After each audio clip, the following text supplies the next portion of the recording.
Plasmodium is a parasite that infects the red blood cells and liver cells of the human body.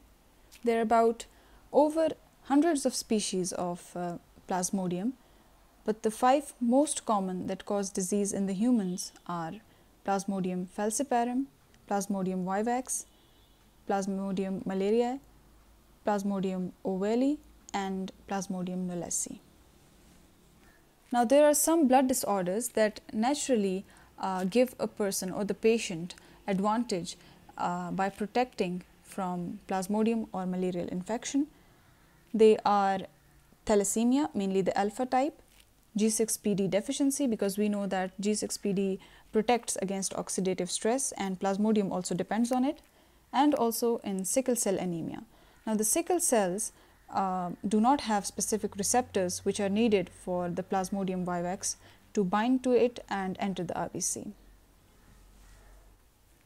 Now, we will briefly review the life cycle of Plasmodium to understand the anti-malarial drugs better. All of this starts with the bite of a female Anopheles mosquito, which carries with it in its salivary gland the sporozoite form of the Plasmodium. When this mosquito takes a blood meal, it injects the sporozoites into the bloodstream. Now, these sporozoites will find their way into the liver cells, the hepatocytes, and start an asexual cycle or schizogony there. What they will do is they will invade the hepatocytes and start producing merozoites. This merozoite production or the asexual cycle is typical for Plasmodium falciparum, Plasmodium malaria, and Plasmodium knowlesi, which form these merozoites and cause symptoms within 1 to 2 weeks. At this stage, another thing that can happen besides the asexual cycle is that the sporozoites that have been injected in the hepatocytes remain dormant there and do not multiply, and thus get converted into the hypnozoites form. This process is typical for the Plasmodium vivax and Plasmodium ovale. These hypnozoite forms are responsible for the relapses. Now, after let's say we are dealing with the other 3 Plasmodia and they undergo the asexual cycle and form merozoites, what happens is that these merozoites will invade the RBCs. Plasmodium falciparum invades RBCs of all ages. Plasmodium vivax is particular for reticulocytes, which are young RBCs and immature, and Plasmodium malaria and knowlesi are more specific for older RBCs. After invading the RBCs, what they will do is they will undergo the asexual cycle again and form more merozoites, which will then be released into the blood by bursting the RBC.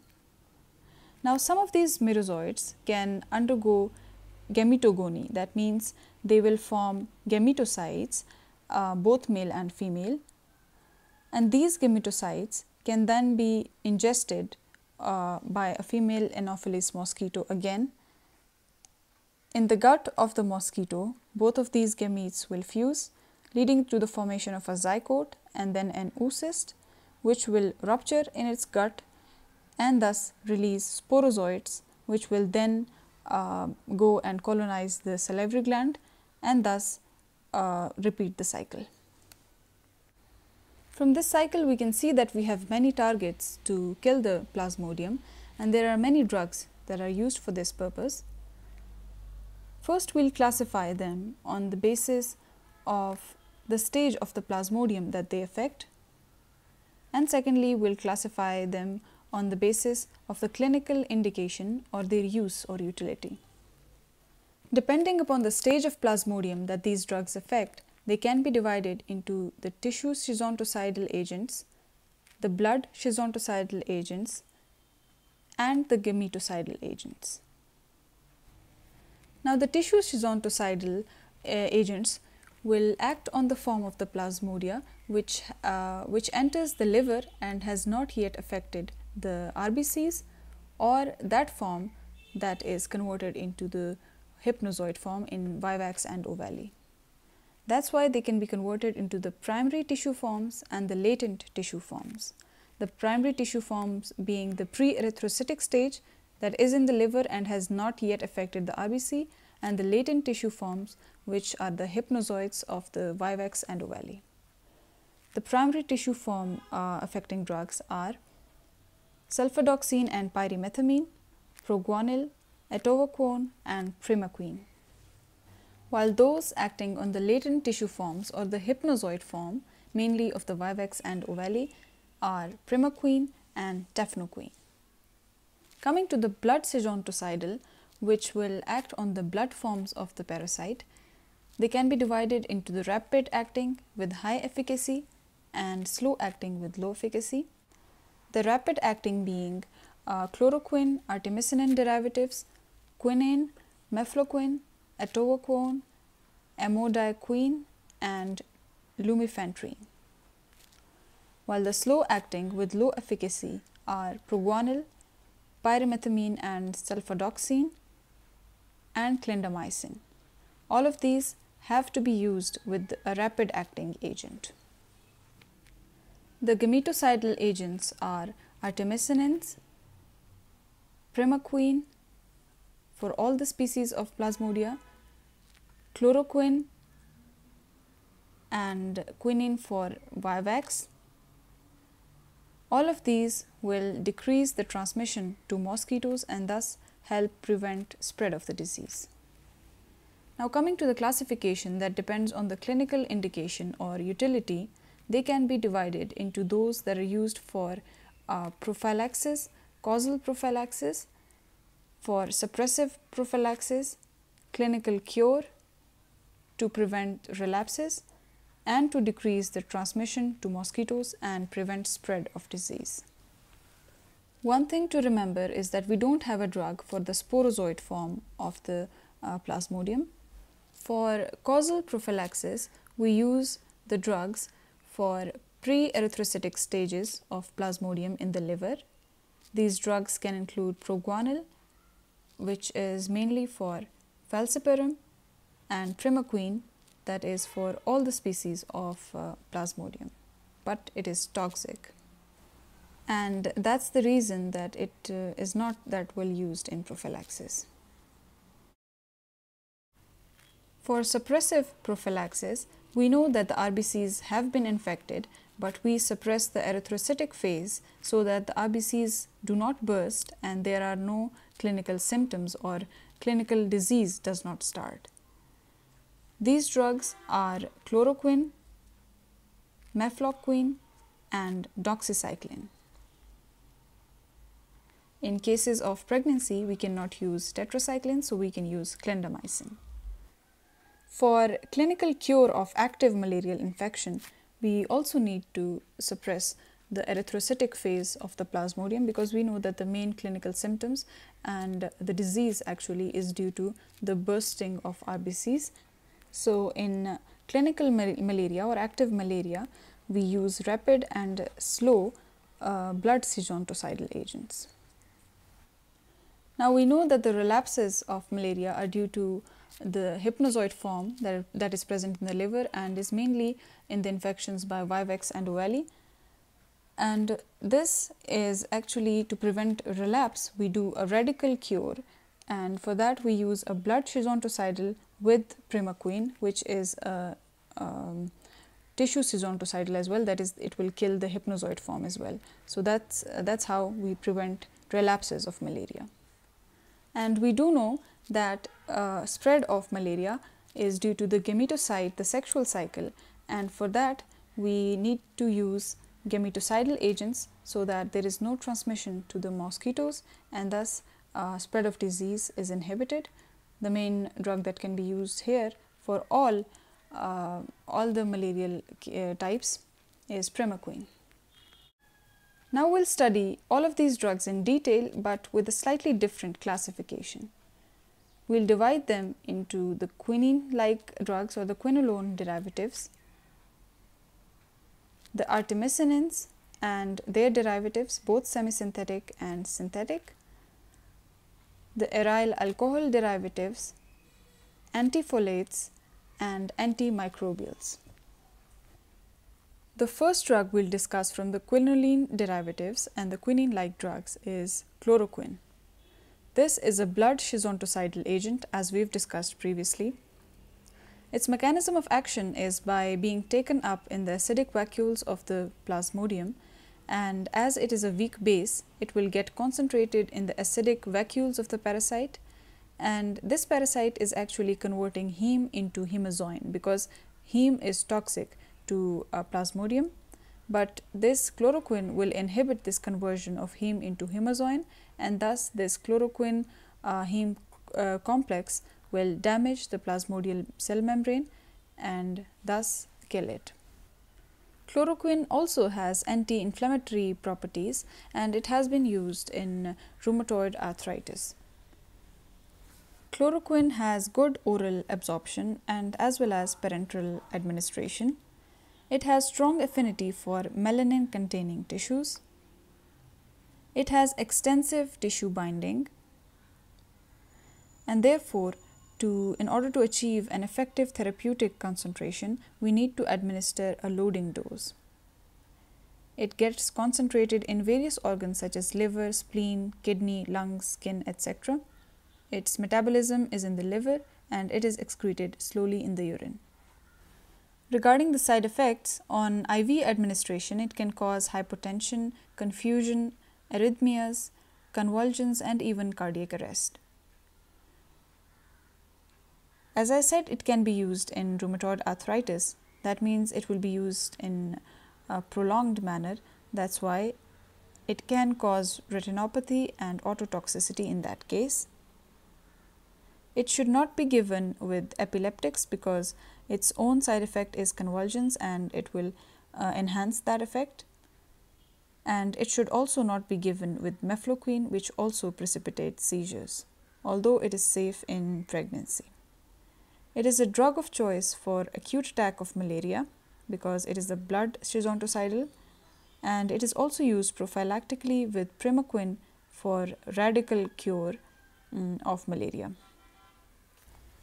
The next is Quinine and Quinolene, which is the alkaloids of cinchona bark, as we well know. Apart from being a blood schizontocidal, it is also a gametocidal in Plasmodium vivax, and thus can be used to help prevent spread of Plasmodium. It has some effects, depressive effects on cardiovascular system. In the GIT, it increases gastric acid secretion, it depresses skeletal muscle contraction, and it also has local anesthetic action. And if you remember, it is also used as an antiarrhythmic. It has good gut absorption, and on IM or IV administration, it has some side effects. That is, IM injection will cause pain and necrosis at the site, while IV injection will cause thrombophlebitis, both because these are alkaloids and they are naturally irritant. Regarding adverse effects, quinine causes dose-dependent toxicities. They can include synchronism, which is very well known, hypoglycemia, and hypotension. Quinine also causes a release of insulin, increased release of insulin, and thus can lead to hypoglycemia. Another hypersensitivity reaction is black water fever, which is characterized by hemolysis and then ultimately hemoglobinemia and hemoglobinuria. This can also lead to renal failure. It should also not be given with Mefloquine, but for a different reason, that is, it will increase the risk of cardiotoxicity. Quinine is mostly used for an acute attack of malaria, but not for prophylaxis because of its severe side effects, and is also safe in pregnancy. The next drug is atovaquone, which apart from being a blood schizontocidal agent is also effective against the liver stages, that is the pre-erythrocytic forms of Plasmodium falciparum. It is thus used for prophylaxis of chloroquine-resistant falciparum malaria and also in the treatment of some opportunistic infections associated with HIV patients, that is Pneumocystis aeruginosa pneumonia and also Toxoplasmosis gondii. Atovaquone is contraindicated in pregnancy. The next drug is Primaquine, which is also a quinolone derivative. It is not a blood schizontocidal agent, unlike the previous ones that we have discussed, but it acts on both the stages of the liver forms. and thus can be used for radical cure because it will get rid of the hypnozoites as well. It also has marked gametocidal activity and thus will help prevent the spread of disease. It is also used in terminal prophylaxis of Plasmodium vivax and ovale because, as I said, both of them have hypnozoite forms in the liver. Regarding its side effects, it can cause hemolytic anemia in G6PD deficiency because of the oxidative stress, methemoglobinemia, and also it is contraindicated in pregnancy. The next quinolene derivative is Mefloquine. Like quinine, it is also a highly effective blood sessiontocide, but it does not have any effect on the hepatic forms and also no gametocidal activity. Its mechanism of action is the same as all quinines. It can be given orally but not parenterally because it is an irritant. Its half-life is very long, that's about 3 weeks, because it undergoes enterohepatic recycling after being secreted in the bile. It is mainly used for prophylactic purposes of chloroquine resistant P. falciparum and also in vivax. Side effects of mefloquine are mainly related to neuropsychiatric symptoms and seizures. It is thus contraindicated in epileptic patients and those with psychiatric disorders, although it is safe for use in young children that are suffering from malaria.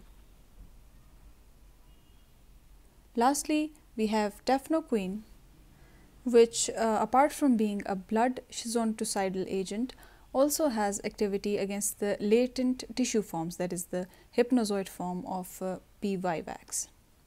It also has a long half-life, that is about 15 to 19 days, and thus can be used alone as a single anti-relapse agent. Coming to the artemisinins and their derivatives, first thing to remember is that they are not used prophylactically. They have a short half-life, that's why, and they should not be used alone as monotherapy because they have the risk of developing resistance. Artemisinins are used in artemisinin-based combination therapy, and it can be used against uncomplicated P. falciparum malaria and also severe malaria, which is a medical emergency. These drugs are of two types. One are the artemisinin and its semisynthetic derivatives, while the other are synthetic derivatives. The first type include dihydroartemisinins, artemether, artesunate, and arteether. The dihydroartemisinin can be given orally and has a short half-life of about 2 hours. Artemether can be given both orally and IM. Artesunate is given oral, IM, IV, and as well as by rectal route. And arteether is given IM and has a long half-life. These artemisinins act on the blood stages of the Plasmodium and they are highly active. They also have gametocidal activity, but they do not have any effect on the hepatic stages and thus cannot be used alone to eradicate the infection altogether. The mechanism of action by which they cause this effects is by generating free radicals in the acid vacuole of the parasite, which will then damage the lipid and proteins and thus lead to the cell death. Artesunate has a property of autoinduction and thus it will enhance its own metabolism. Side effects are usually mild, GI disturbances, neutropenia, and also prolongation of QT interval leading to cardiac arrhythmias such as torsade rhythm. The synthetic derivative of artemisinin is arterolane, which also acts on the erythrocytic stages of the parasite, and it is more potent with a rapid onset and a short duration of action.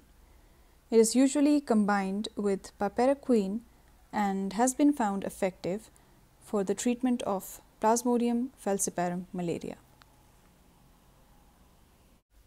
Coming to the aryl alcohol derivatives, we have one drug that is lumefantrine, and it is active against the erythrocytic stages of all species of malarial parasite, and it is usually given in the treatment of P. falciparum malaria in combination with artemether. Next, we have the antifolates. Now, we have already discussed these in the nucleic acid synthesis inhibitor antibiotics. These are pyrimethamine, sulfadoxine, dapsone, if you remember from the leprosy video, and proguanil. All of these are blood schizontocidal agents. Coming to proguanil or chloroguanide, it is a prodrug, proguanil for prodrug, and it is a slow-acting blood schizontocide for all the 4 species of Plasmodia, but also has activity against the primary hepatic stages of P. falciparum. It rarely causes side effects, so it has a wide margin of safety, and if it does, they might be hematuria and skin rashes. Coming lastly to the antimicrobials, we have tetracyclines and clindamycin.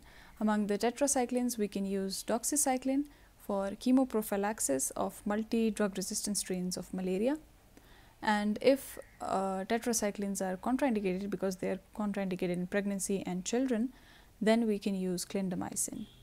Both of them are slow-acting blood schizontocidal agents and do not have any effect in the hepatic stages. They are usually used in combination therapy. That's all.